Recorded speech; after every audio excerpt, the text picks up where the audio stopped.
Today I want to show you the primary welding table I use in my shop. I want to tell you some of the good and bad things about it and the selection process I use to come to the decision on what size and what I would get with it and some of the options you have with it. So let's get into it. Let me take you to WeldTable's website. Here it is, weldtables.com. They're also, I believe the company is actually tabandslot.com. But they have three kind of tops here, different thicknesses. They are certified flat. The sides actually are definitely help with rigidity. I went ahead and went with the full-size fab block. The pricing I'm about to show you is based on the fab blocks.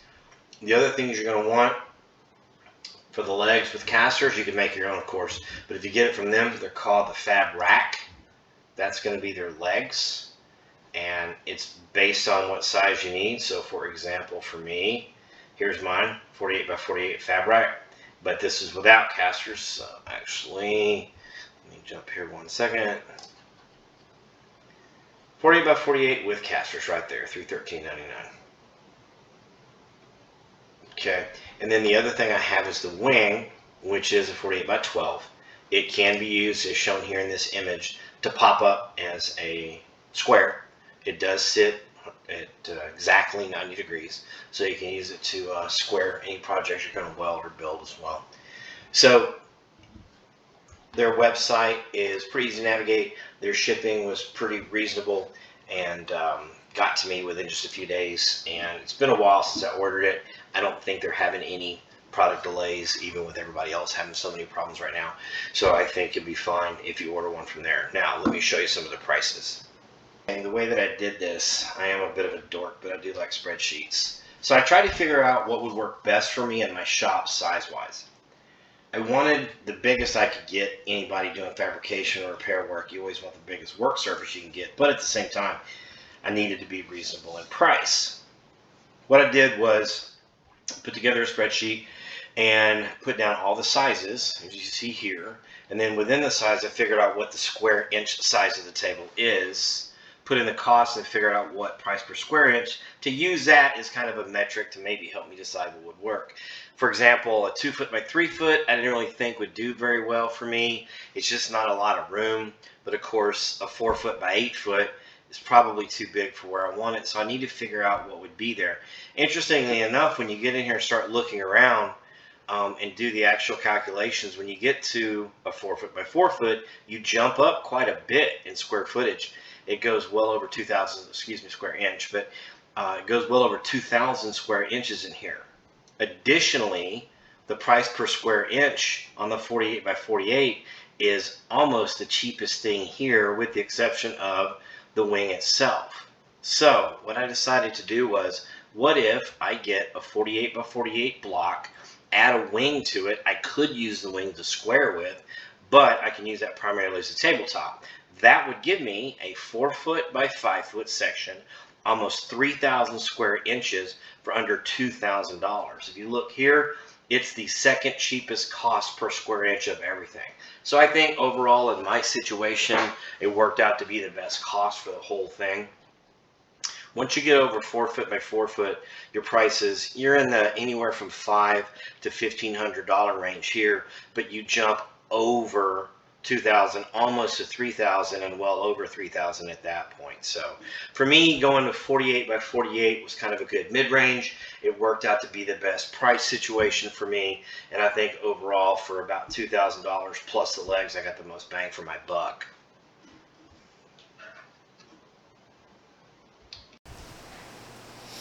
So this table is from weldtables.com, also tabandslot.com. It is 4 feet by 4 feet. However, I also have an extension wing on here. You can see where it joins right here, and I'll show you in a second. It mates up nice and flush. One of the options you can get when you buy these tables is to get every other hole tapped. Normally it would come like that, 5/8 inch fixturing holes. And I did choose to go ahead and get every other hole tapped. These are tapped with a 3/8 inch standard thread. To be honest, wouldn't do it again. First off, it costs more money. It's definitely an upgrade to do it. And to be honest, I never really use them. Even though I have other things I could bolt down on the table, I just never use these holes.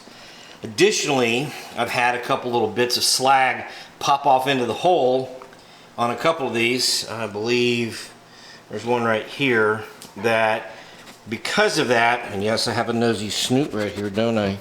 But because of that, some of these holes you actually have to come back in and tap because junk gets in them. So to be honest, I don't think it's worth it. If I had the time, I would, maybe take a mag drill and I could drill these back out to use just regular fixturing holes, but I really wish the whole surface was like that. I will show you that the joint where the wing is at the body is nice and square. Completely flush across there. I'll also show you how it attaches. Let me get to the underside. So from the tabletop underneath, you can see this is where the wing attaches. There's a shoulder bolt right there. There's another one down on this end of the table as well. There's not a captive nut. You could tack it in place if you wanted behind there. But if you take that bolt loose, this end just pops up and comes off. It is pretty heavy, so if you were needing to use it for repeated fixturing, I could see where that would be an advantage. But it's not something I pop off of there and just use every single day. To be truthful, what I use this more for is just extra surface space. So it gives me an additional foot on the end of the table. As our model Wesley here will show you, there's plenty of room for 130-pound Great Pyrenees under the table. But seriously, the way these come by default, if you buy the fab rack with the table, the legs, which are called fab racks, they are set to put the tabletop height at 40 inches.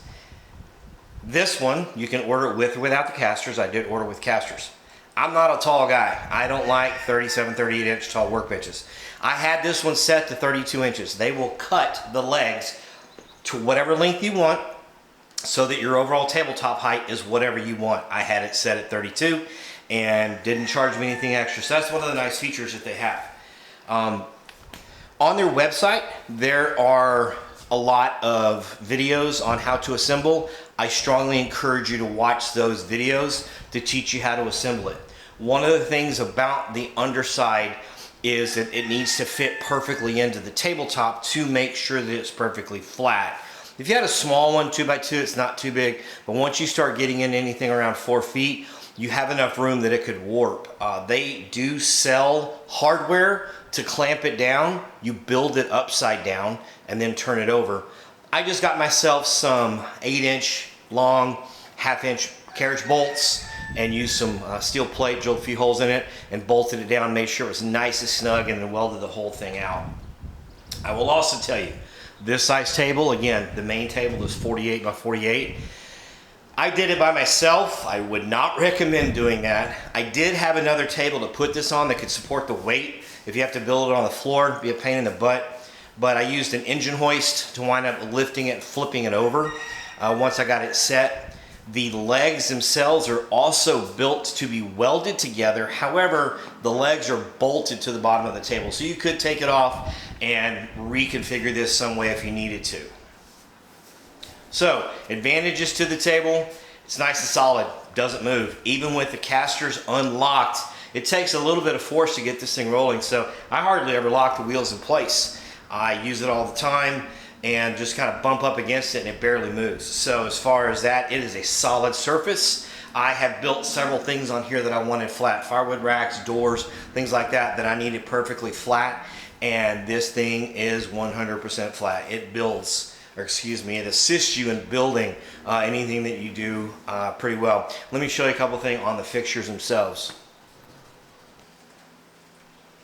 Now, as far as using these fixturing holes, I absolutely love using these things. I bought some little stops that you can get just to drop in and put parts in, bend, twist, hold up against, using as a stop block. They work great. And additionally, I do use fixture clamps. Now, I'm cheap. I could buy some high-end fixture clamps. I'll put a link to my video that I made on here, but I bought some 5/8 inch bar stock to fit the end here.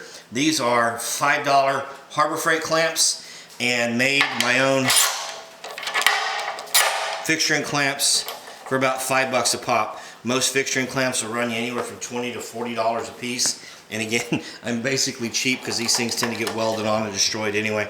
So as far as the fixturing itself, the table works great. Hardware can be kind of pricey. The one thing that I don't have is I don't have any side clamps right now, so if I needed a fixture into here and push that direction, I don't have anything. I can't wait to use something like that. And additionally, down here on the side, I'm going to camera back a little bit, there's even fixturing holes down here. So I have used this to put a clamp in and hold up against something this way as well. So the sides are also fixturing holes in here. Now, of course, obviously, if you're using this and doing some small type work, TIG welding, it's not hard to drop a filler wire through here. It does become a pain. You might want to put something down. But overall, this is my daily go-to, day in, day out tabletop. I haven't put anything massive on here. I haven't set an excavator bucket on here to try to weld teeth on it. I'm not sure what its full weight capacity would be. The tabletop comes as a standard 1/4 inch thick. You can get a little bit thicker. I opted to go with the default, and it's as solid as can be. Like I said, I've built quite a few things on here, had several hundred pounds on it. Didn't even sneeze at that, didn't even bow in any place. So for day in, day out stuff, I think this is sturdy enough. I do have a 1/2 inch thick 4x8 flat table that's in another area I can work heavier things on if I need to. So overall, what's my impression? I'm happy with it. And again, I'm not sponsored in any way. I paid out of pocket for this about, like I said, just under a year ago when I got this. But I'm happy with what I bought. I'm happy with the choices I made, except for tapping these holes. I would not do that again. I would rather have the availability to drop fixturing clamps in more locations than I have now. That was kind of a mistake. Hindsight 2020, again, don't do it in my opinion. But I would spend the money on this again. If I ever expand and need another table, I'll absolutely go to them for one. You can buy the materials and just build your own table without the fixturing holes. Save a lot of money doing it that way.